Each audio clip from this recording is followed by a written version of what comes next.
Ever get that feeling? Yeah. Like those tiny little moments in our lives, those moments that seem so insignificant actually mean something bigger. Yeah, totally. Like we're all connected in ways we don't even realize, right? Exactly. And that's what we're going to dive into today with Mitch Albom's The Five People You Meet in Heaven. It's this story about Eddie, just an average guy working maintenance at Ruby Pier Amusement Park, and his journey after he dies.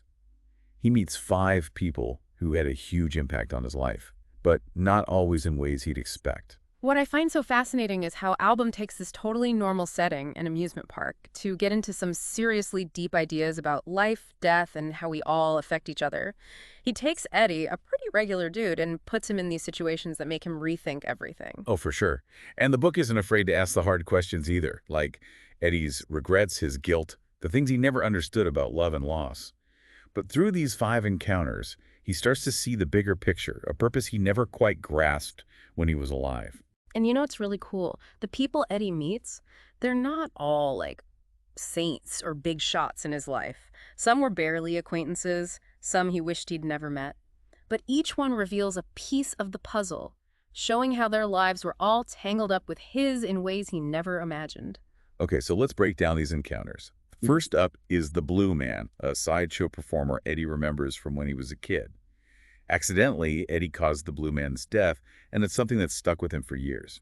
This first meeting really sets up one of the book's main themes that we're all interconnected. It's like Album saying, even the smallest things we do can have huge, unintended consequences. Yeah. The Blue Man shows Eddie that every single life has value and that every choice we make ripples outwards and touches other lives in ways we might never understand. It really makes you think about all those what-ifs in your own life, you know? What if I'd gone down a different road? What if I'd said yes instead of no? Kind of crazy to think about all the chain reactions we set off every single day. It is, and I think that's a big reason why this book connects with so many people. It taps into this universal experience of wondering about our choices, those paths not taken, and dealing with the consequences of what we do. Okay, next we meet the captain, Eddie's commanding officer from the war. He represents sacrifice, and how those sacrifices can ripple outwards and change things. Yeah, the captain's sacrifice, it wasn't just about him losing his life. It was about saving Eddie. He gave up something precious so that Eddie could keep living. And that one act had a huge effect, shaping Eddie's whole life, even if Eddie didn't fully get it at the time. And what's so powerful about this encounter is how it forces Eddie to face his own guilt and anger about his war injury. He always blamed the captain for losing his leg, but the captain reveals that he chose to take Eddie's leg to save his life, and that choice has haunted him ever since. It's such a huge moment for Eddie, this like release of all that pent-up emotion. He finally learns the truth behind this event that completely changed his life, and he learns that sacrifice sometimes isn't about losing, it's about giving something to someone else. In this case, the captain gave Eddie the gift of life. Such a powerful reminder that sometimes the things we see as bad or unfair are actually coming from love and sacrifice. It really makes you rethink what you believe about events in your life and the people who are a part of them. Absolutely. And it speaks to forgiveness, too. Eddie learns to forgive the captain, not just for losing his leg, but for all that guilt he'd been carrying for so long. Okay, on to encounter number 3. Ruby, the woman Ruby Pier was named after. Now this one really threw me for a loop. It's definitely a curveball. It shows how things that happened long before we were born can have a huge impact on our lives. Exactly. Ruby never even stepped foot on the pier after a fire destroyed the original one, the one her husband built. But through her encounter with Eddie, we learn how his father's heroic act during that fire set off this chain of events that led to his own death and ultimately shaped Eddie's whole life. It's like this intricate web connecting them all. And Ruby teaches Eddie about forgiveness, too, but in a different way than the captain did. She tells him a secret about his father, a secret that changes how Eddie sees the man he thought he knew. Eddie has to wrestle with the complicated truth about his father and face the anger and resentment he's held inside for all those years. You know, it's interesting how this book shows forgiveness, right? Yeah. It's not about saying what someone did was okay. It's about letting go of all that anger and bitterness you're carrying around. It's about finding peace, even if the person's not even alive anymore. That's so true. It really hits home. I think we've all got those things from our past, those grudges we just can't seem to let go of. It's draining, you know. Oh, totally. And Ruby, she makes Eddie see that holding on to all that anger was only hurting him. It was stopping him from truly moving on and finding happiness. Okay, let's talk about encounter number 4. Get the tissues ready for this one. Eddie meets his wife, Marguerite. She died years ago in a car crash. Hmm. It's a beautiful reunion, but also leaves a lot of unanswered questions. This encounter is all about the power of love, how it lasts. Even though death separated them, they're still so connected. It's like Albom saying love goes beyond time and space, that death can't actually break it. Yeah. And it's not just about the romantic love between Eddie and Marguerite, it's about the love between a father and son, too. Eddie finally gets answers about why his dad was so distant, and he starts to see him in a whole new way. Absolutely. I think there's a really important message in this book. It's about trying to understand the people who shaped us, even when they weren't perfect. It's about seeing their humanity and finding compassion, even when we're hurting and grieving ourselves. Right. Okay, get ready for the last encounter, and wow, is it a powerful one. Eddie meets Tala, a young Filipino girl. He accidentally killed her during the war.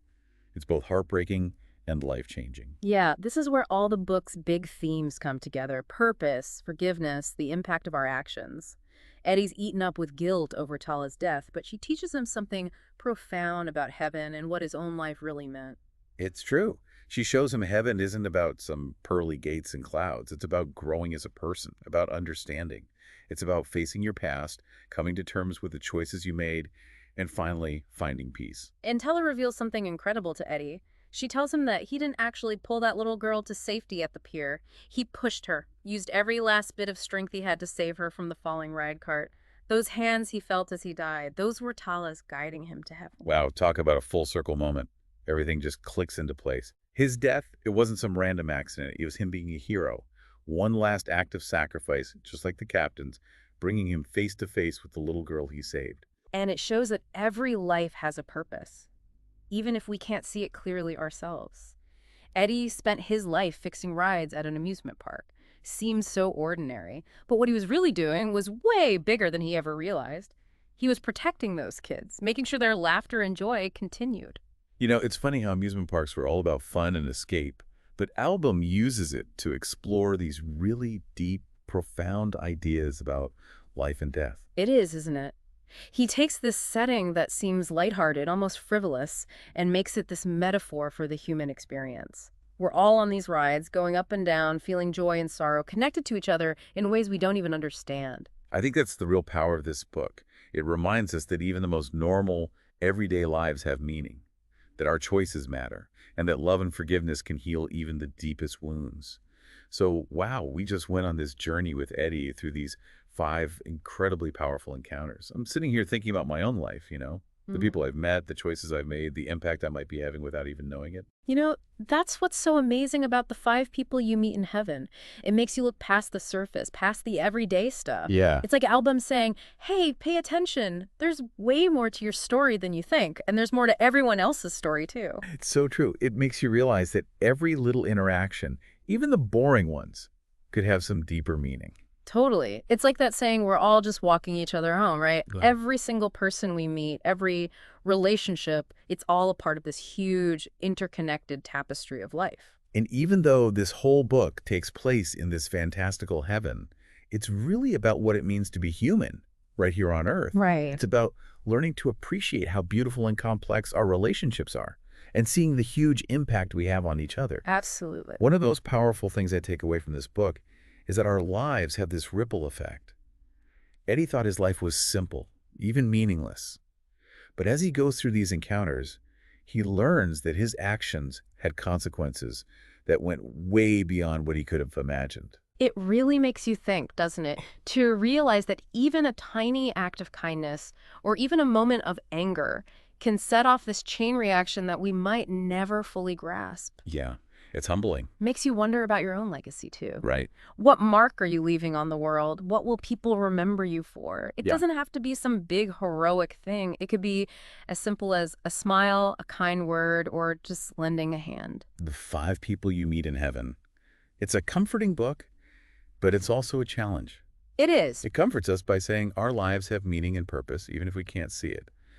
But it also pushes us to live more intentionally, to think about how we're affecting the world around us. It's like a call to action, I think, to forgive, to cherish our connections, to try and make the world a little better than we found it. And who knows, maybe when it's our turn, we'll have our own 5 people waiting to tell us their stories and help us understand the amazing journey of our own seemingly ordinary lives. I'm feeling pretty inspired after all that. Thanks for joining us on this deep dive into Mitch Albom's The Five People You Meet in Heaven. It's one of those books that stays with you long after you finish it. Yeah, for sure. And we hope our conversation has given you something to think about as you go through all the ups and downs of your own extraordinary life.